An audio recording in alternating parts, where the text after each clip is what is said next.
The first question is on the family, and that's from Noah. So Noah's going to pick up the first question and ask.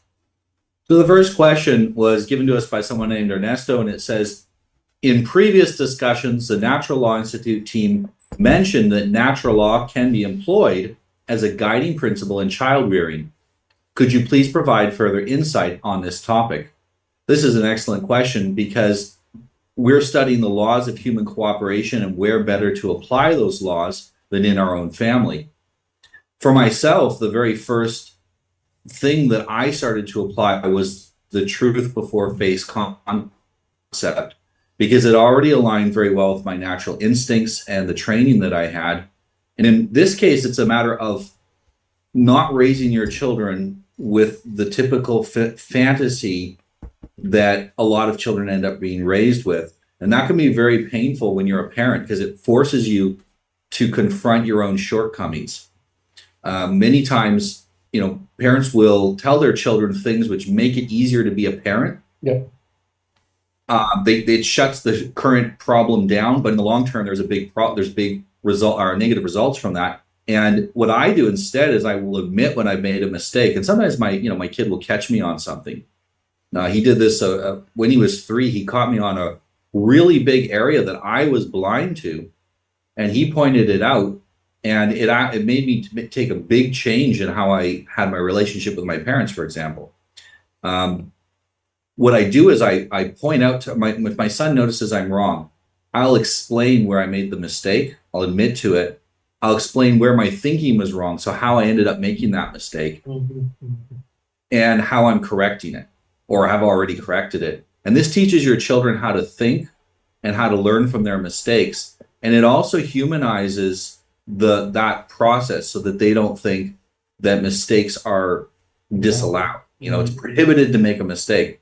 And this is going to change their approach to everything in life. They're going to have a lot less anxiety because mistakes aren't failure. Yeah, you're more interested in truth because we care less about face. But Exactly. the real face is in being honest with yourself and others, not in pretense that you've made no error. Yes, and you can make a mistake. As long as you learn from it, it's not a failure. The failure comes from when you refuse to learn and refuse to change and correct that mistake. And that changes the calculation that children make about their behavior. I've also taught my son the basics of the truth test, and this protects him from lies and propaganda and even predators that use lies to get control of people and control of children. A lot of people are worried. What do they do when they send their kids to school and they're faced with various, trans propaganda, LGBT propaganda? How do you deal with that? And of course, homeschooling would be ideal, but you can't even escape it now in the private schools. It's even there. And so what you have to do is teach your kids how to deconstruct these lies, how to destroy them, and how to identify what is wrong with them so that they can't be convinced because they know it's not true. And also to let them know that it's okay that you disagree with authorities at school when they're wrong and you're right. You have to do it politely, but they need to understand that. And in school, there's the focus in most school is about face over truth. Get along, do what you're told, give the right answer. Mm-hmm. And we have to let them know that it's okay to get in trouble for putting truth first. The other big thing for me... It's not only okay, it's virtuous. Yes, it's virtuous. It's what the good people do. Yeah. And my son, he says to me, it's difficult, Dad, because they're so blind. He's 10 now. He says they're difficult because they're so blind. And he says, even if I tell them, I don't think they'll understand. And so, kids learning that concept of how much they need to expose themselves in social circumstances to the criticism, how much they need to correct things. You don't need to be the guy that corrects everyone's mistakes. On the other hand, you don't have to believe it just because you're being surrounded by people that believe something. And that's very powerful because your children are going to come under even more pressure in the near future because that's the primary manipulation, is the primary tool that's being used to control the population.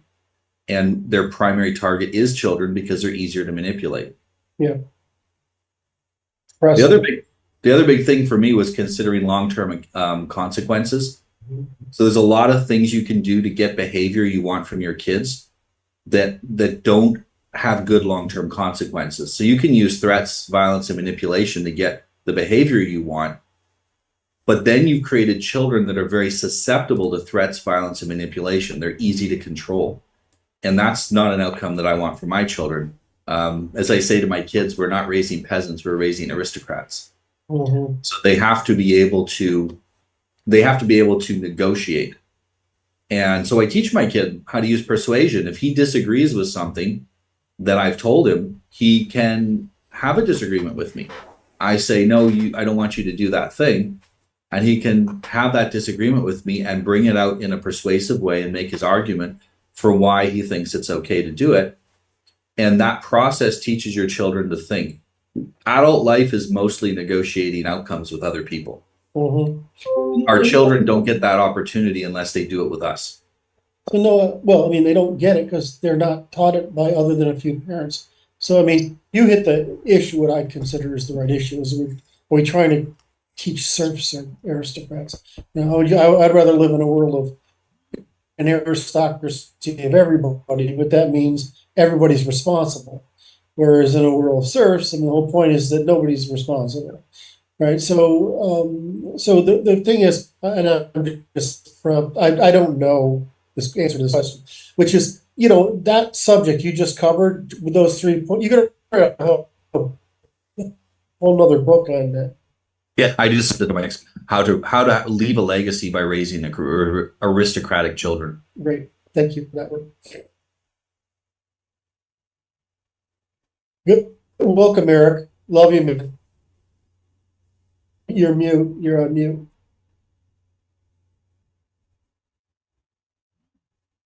I don't know. Play with it. Yeah, I was dishing out so much goodness there, I couldn't take the notes. So hopefully we'll add them. But I was trying to say that I could reduce what you said to a bunch of bullet points, which would form a nice outline for basically for a book. It doesn't have to be this big a book, right?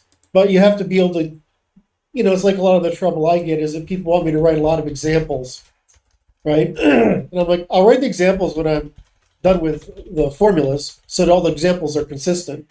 But, you know, in the case that you're talking about, I mean, you know, you're not, it's one thing for us because we're part of the aristocratic culture.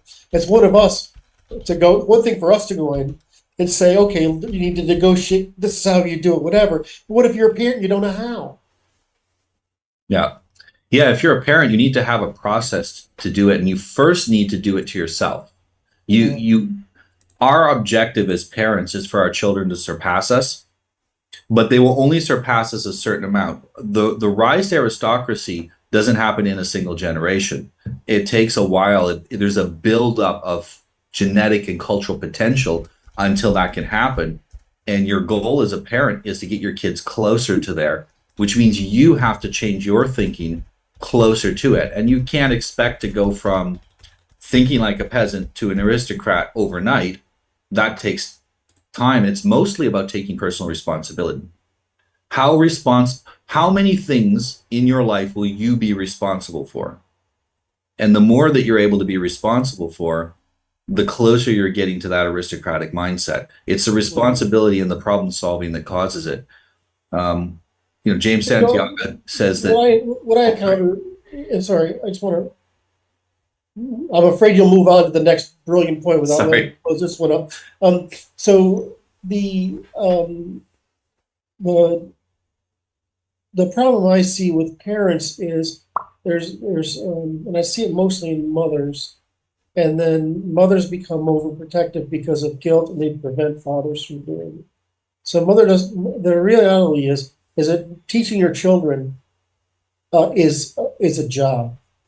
Yes. Right. And and so when you take a mother and you put her in an occupation where she's not only doing household things, but she's doing business things, and she's doing social friend things, and she's doing children things, there isn't enough there.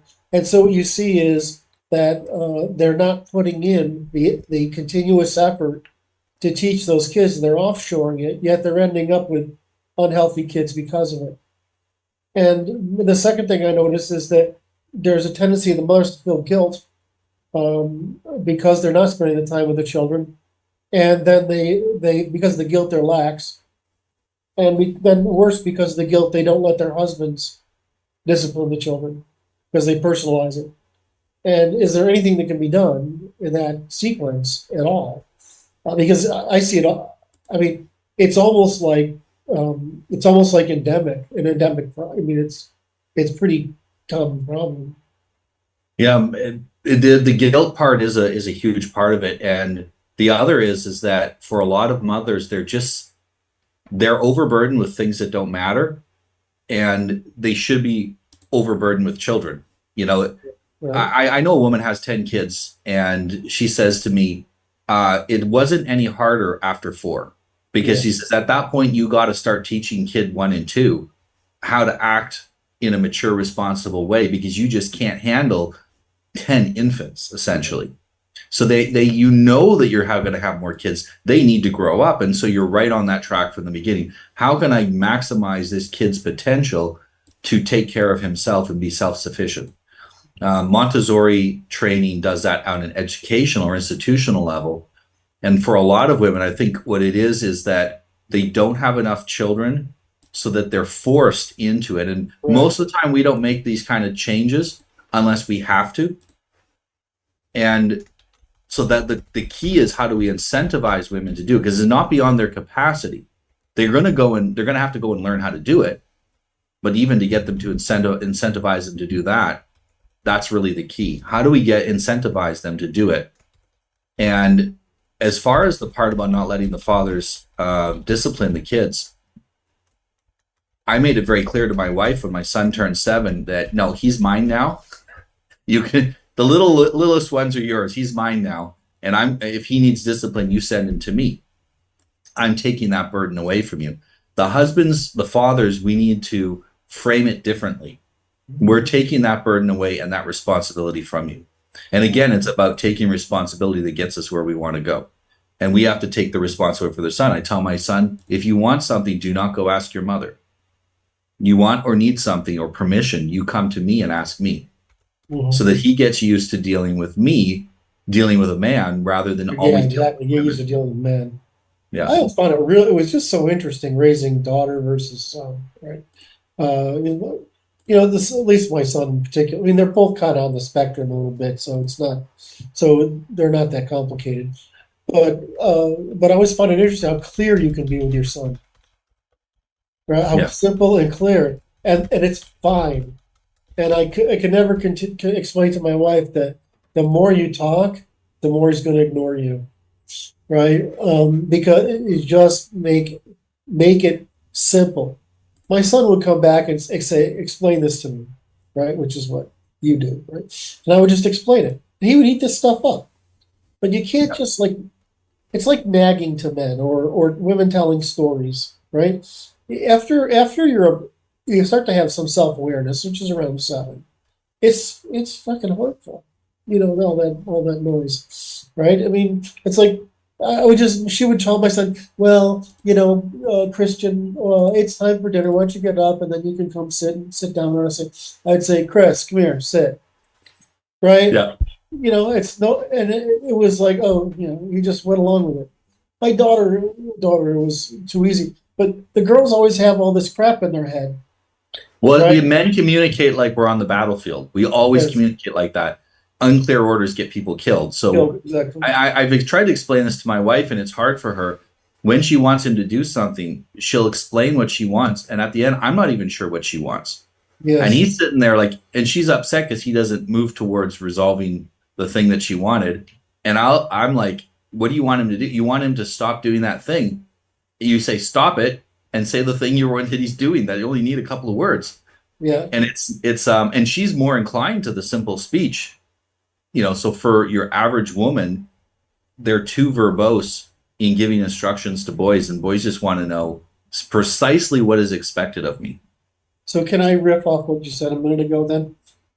So as far as I can tell, and it's pretty easy to figure this out, really.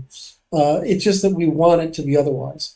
Is that women's nervous systems are what they are, specifically so they can do that job of juggling 10 kids, right? Even if only 5 of them survive, juggling 10 kids, right? And achieving the kind of mindfulness that men have, right? Is when they have no longer got the ability to apply those emotions just to themselves. Instead, that emotion has to be over to their children.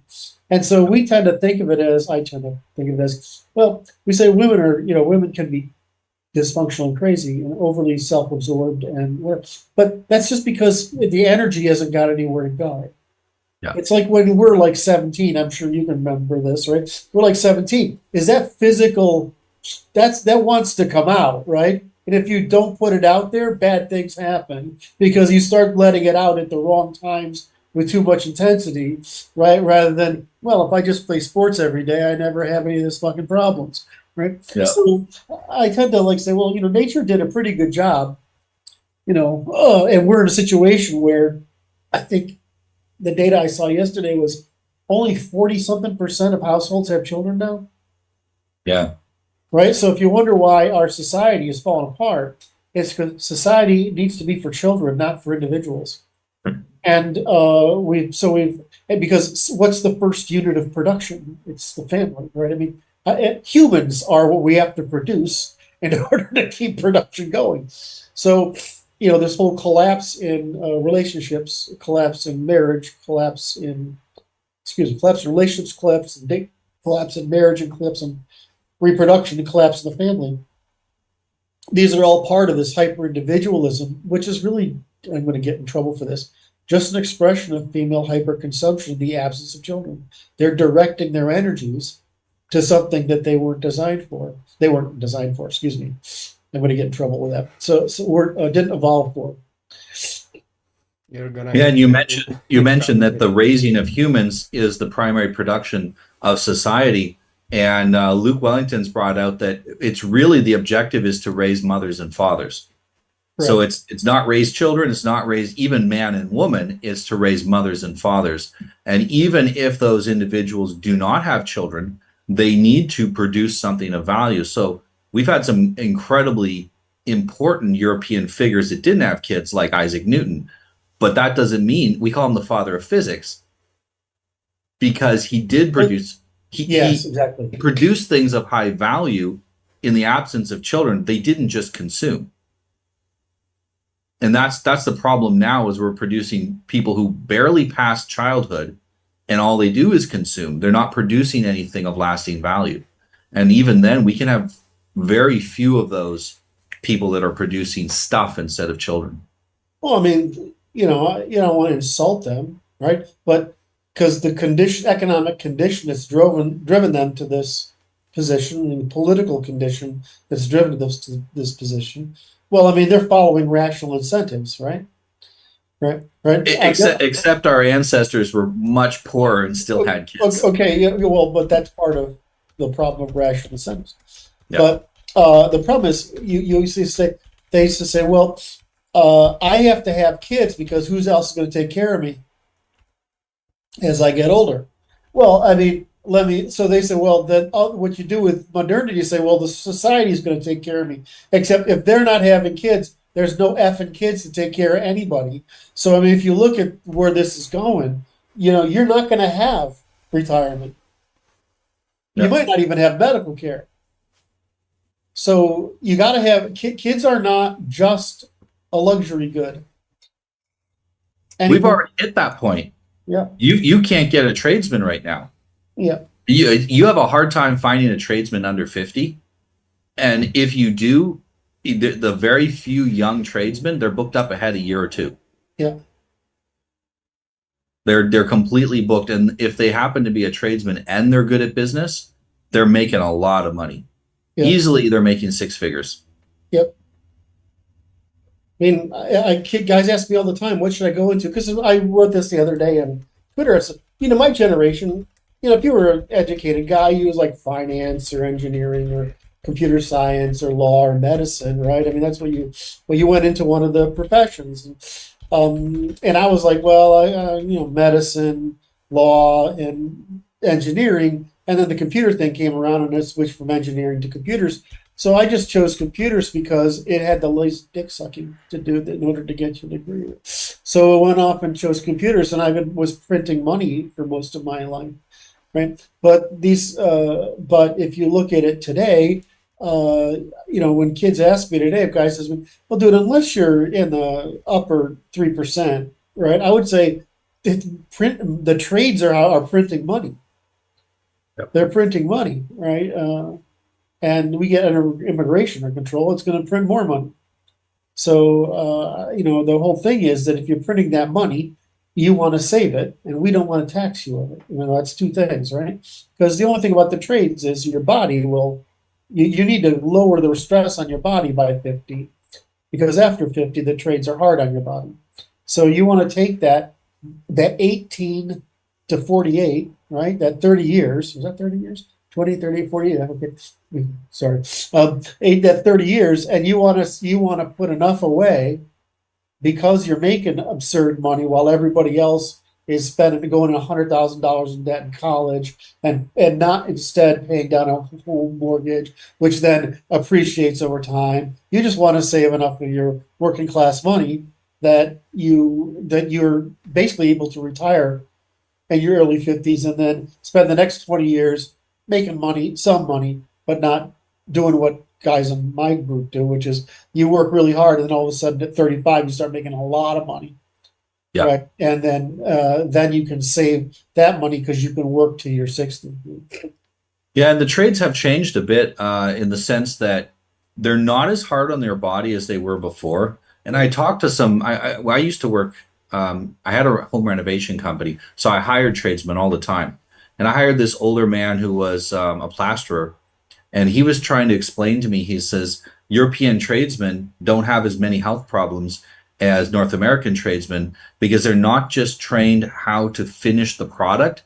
They're trained everything from the mechanics of how to move, how to lift properly, how to use your tools in a way that aren't so hard on your body, how to use proper protection and all that stuff. And that's starting to filter down. I'm seeing a lot more concern for their longevity in the younger tradesmen. And along with a bunch of machines that help you, it used to be if you were a cabinet maker and you're putting up cabinets, it's all physical, very physical. Now you have a little robot. It's like a small forklift, and it just goes up to the height you want with your foot, and zip, zip, zip, zip. Everything is mechanical. You get a lot more work done, and you don't have that same harm to your body. And on the other hand, because you're making so much more per hour, you don't have to rush like my dad did when he was a bricklayer in the 80s and there was a construction boom and you were getting paid by the brick and you had to hustle. Now you can be a little slower because there's no competition. No one's going to come replace you. That's also, a bit our fault, right? We shouldn't let that stuff happen. Where you're I hate God, this makes me sound like such a socialist, but I'm just doing the math, which is if your body is if you're one of us, right? You can work. Hayek worked into his 80s. Yep. Right? If you work, you're like one of us. You can work forever, right? Because what's the biggest threat to your body? Your ass gets too fat, right? Present company included. And so you go out there and you look at these tradesmen, and they're starting to wear, for the reasons you said, that they're not being taught the whole package. So my view is that we shouldn't be taxing them, right, like we do people. And secondly, that we have to make sure that they're able to get out of the business if that's the case as well.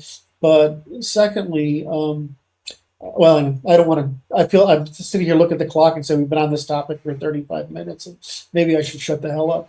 So anyway, you're right. So going back to 40% only 40 some odd percent of households have children. That's not sustainable. That's not sustainable at all. And you can't solve it with immigration, despite the fact that they claim they can. We can't solve it with immigration because their IQ points are now down to 97. One more, and we're down to second world skeptics. Well, It actually makes the situation worse. So which problem are you solving? You're not preserving a nation by replacing it, no matter what you do. Well, here's the other thing is that the young generation, my son's generation, is going to have to be very comfortable with letting the individuals who didn't have children suffer the natural consequences of that. And this is a big problem we've had in the West is we have not been comfortable with we've been too nice. And we've been nice instead of good. And we've tried to take away people's pain in ways which just cause it to fester and make it a worse situation later. Long-term consequences of what we're doing are terrible. And we're going to have to let people suffer. Let me just interject here. So, this is a problem with the way we've organized the theory of this country, which is this thing about individual rights, right? But there's no framework between above the individual rights, the organization of polity. And one of the questions we'll get to today is what's the 6 holes in the Constitution? But it doesn't enumerate these problems that these are, these rights are dependent upon them being used for these purposes. And so if you build this whole selfish, and then you get this consumerism, right? Because it's really playing to women. You get consumerism that's born out of the 1950s, and it's accelerating. And now you're getting all this hyper consumption. You get the pink tax and all this other nonsense. So the women are consuming 70% of government resources and 70% of income. And it's like, well, but if they're preserving that much and they're not having kids, then what the hell's, where's it going? I mean, where's all that cost going? Women didn't used to be an expense for a man. If you go back to the manorial period, a woman was an asset. Yeah. And if you pick the right woman, you get a good asset in your family builds in wealth. Nowadays, a woman's almost always a luxury item. Right. And so it's the same for her, though, in the past, because from her perspective, she's going to be stuck being a servant to her parents and have no kids. And without that, there's nobody to take care of her like she's taking care of her parents. So a woman's desire to get, which you can see in all the literature, the novels and all their crap, is I want to get married. Why? Because I want to be free. Yeah. Right. I want to make my own decisions. I want to have my own husband. I want to have my own kids. I want to run my own household, and I want to make my own goddamn decisions. Right. And so that was a way to get access to it. So my point here is these are fixable problems, but you can't. We've set up this system to produce incentives that have produced the outcomes that those incentives encourage. All right, so are we done with that one or not? I think so.